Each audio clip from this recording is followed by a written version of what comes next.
Before I begin, there is a quote that I chance on this week.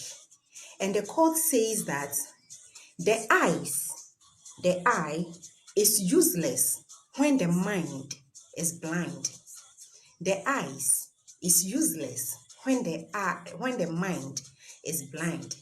I sat and thought about it, and I felt this is a very deep saying that someone has ever written. Don't be blind mentally. You need to open up your thinking. You need to learn. You need to read.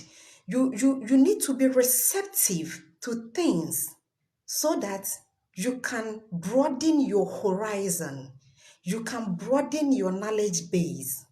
So, sweetheart, this morning I'm here to encourage you that see with your mental eye, see with your mind, see with your brain, so that your eyes will magnify what you are seeing and you go to places and you go far. So never forget that the eye is useless when the mind is blind. God bless you. I believe you can even take this and go a long way with that.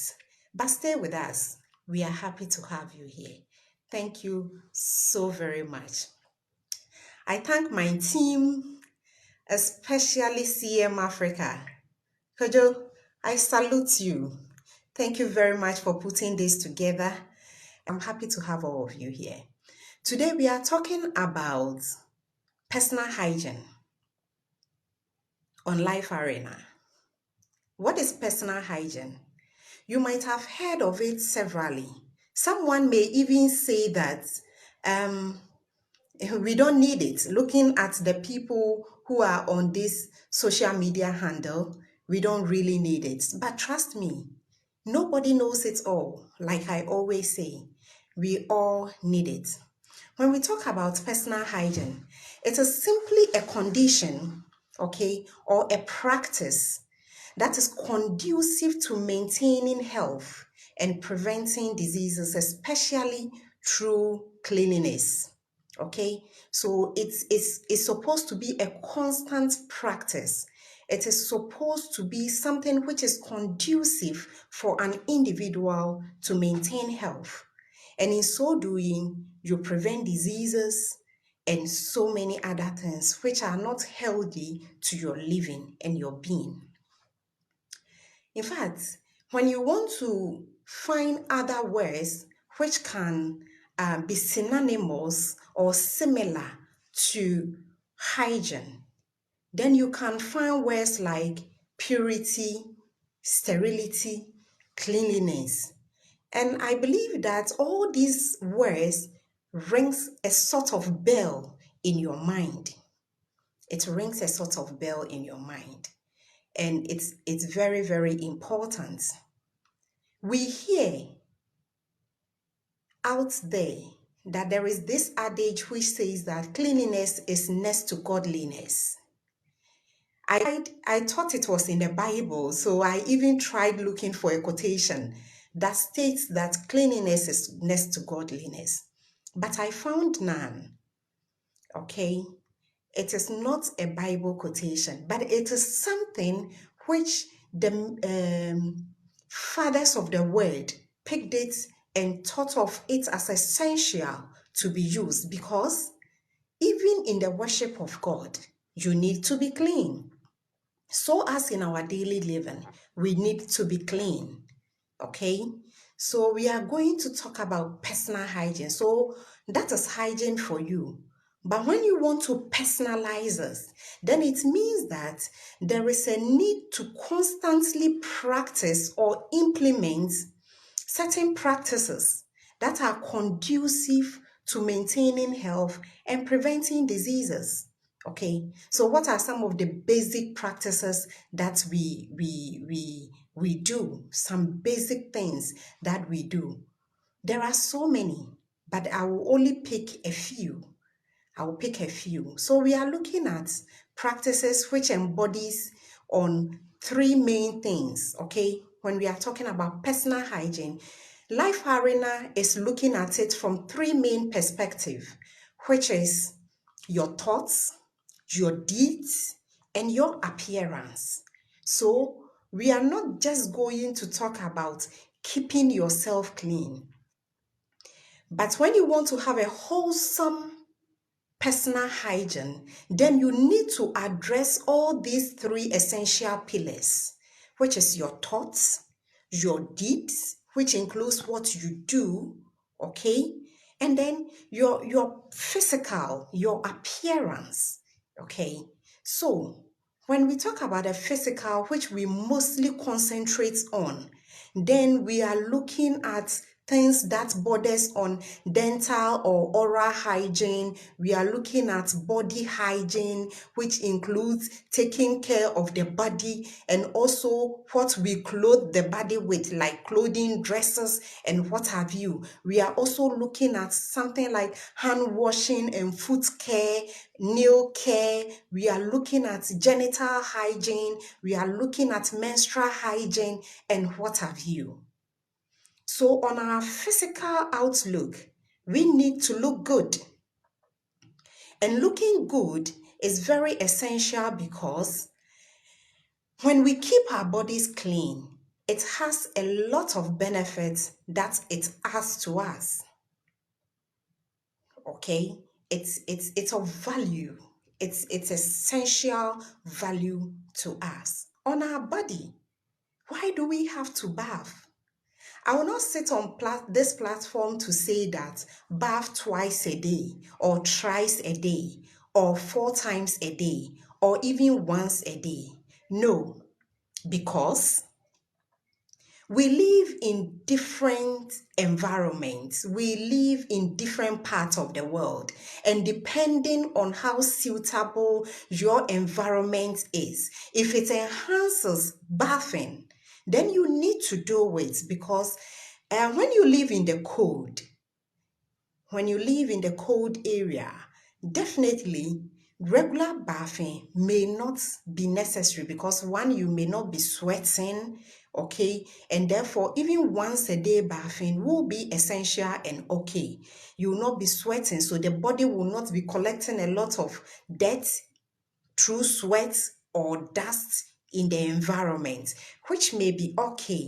Okay, but when you live in the tropics where the sun is scorching, sweat everywhere, dusty environments, and those things, it is essential.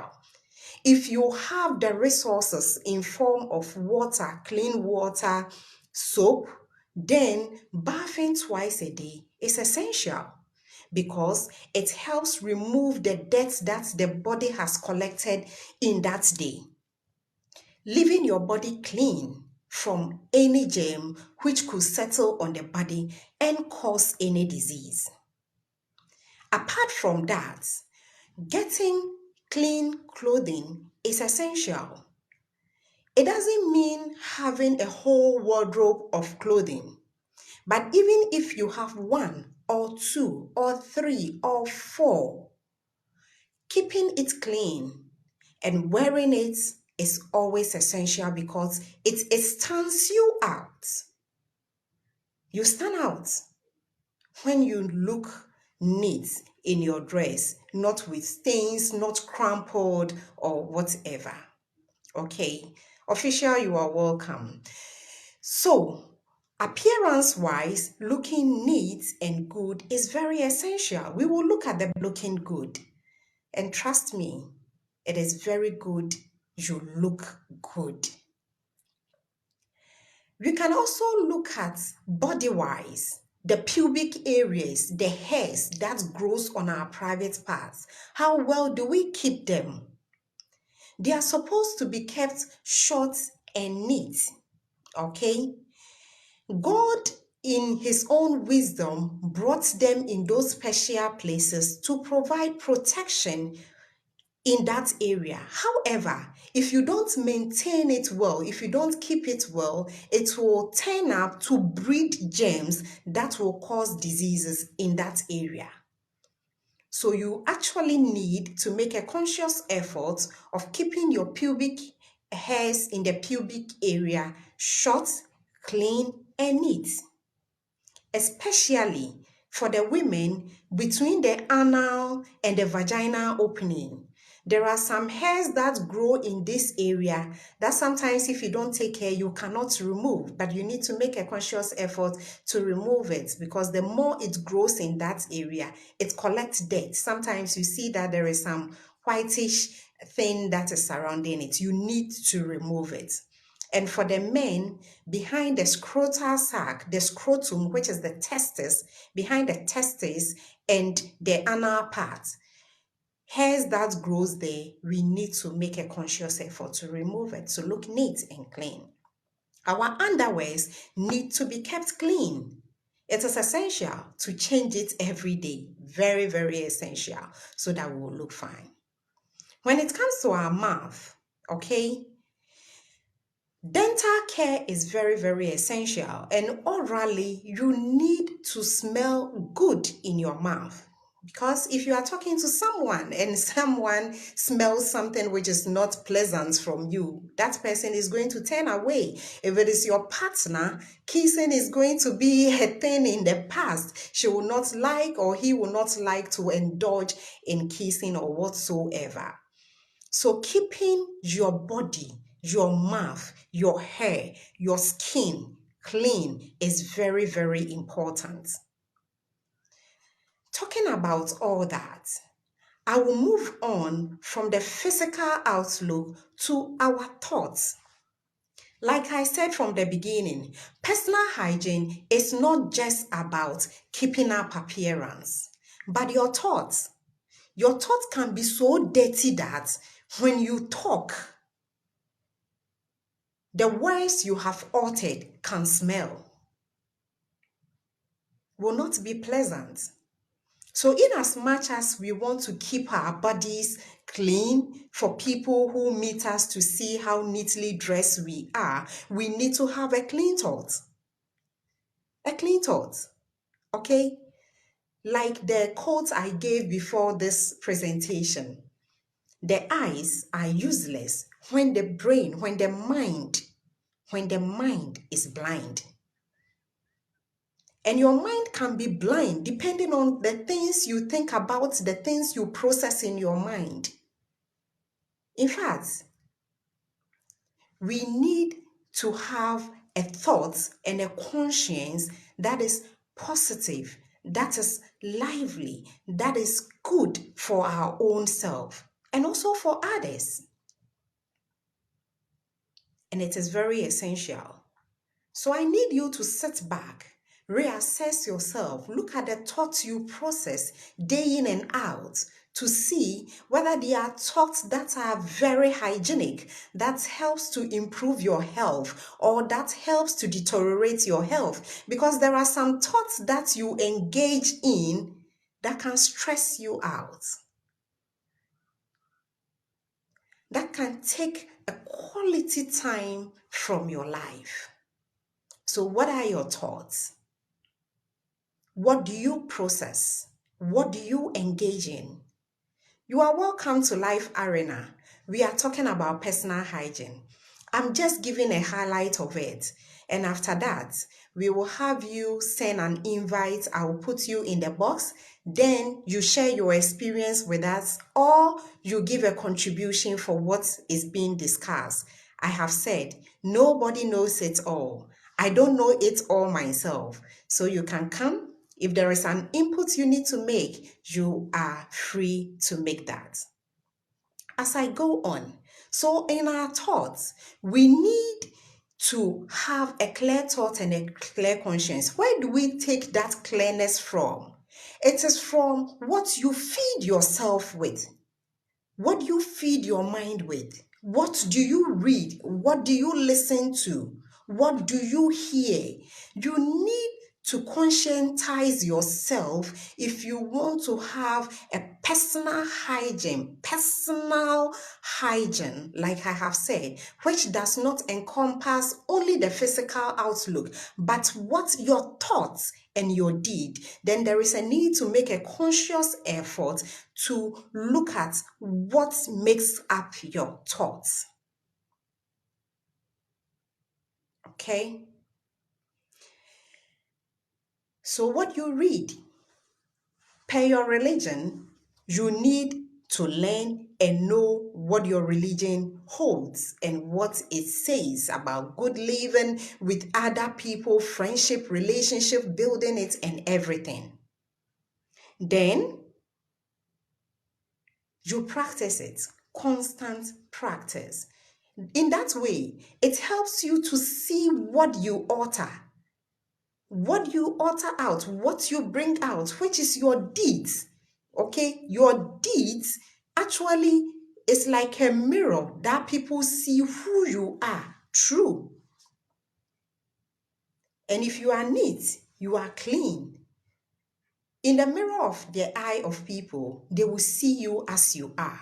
So, indeed, you need to portray yourself as truly as beautiful as your dress or your dressing is portraying. So, what do you do? What do you do? There are people we have encountered in our life that sometimes we wish they will always be there. And there are some we have encountered that we wish we would never cross path again. All these borders on thoughts and deeds. And we actually need to look at it holistically. Okay, so what are the benefits? What benefits do you gain when you practice good personal hygiene? Looking at all these three pillars that it is built on. One, it reduces your risk of getting certain diseases. Very true. Outwardly, skin infections, contagious infections, and all those things can be prevented. Within you, issues of stress, hypertension, when we take away genetic factors aside, you can actually reduce your risk of getting some diseases if you are consistent in practicing personal hygiene. Secondly, it boosts your self-confidence. You become lighter and you are able to carry yourself around confidently. Because when it comes to the physical outlook, you are there, no body odor, no mouth odor, and then you appearance wise, you look neat. So it boosts your confidence. When you are going somewhere, you don't feel shaken. You actually feel welcome because you feel you belong to where you are. So personal hygiene boosts self-confidence, which is very, very essential.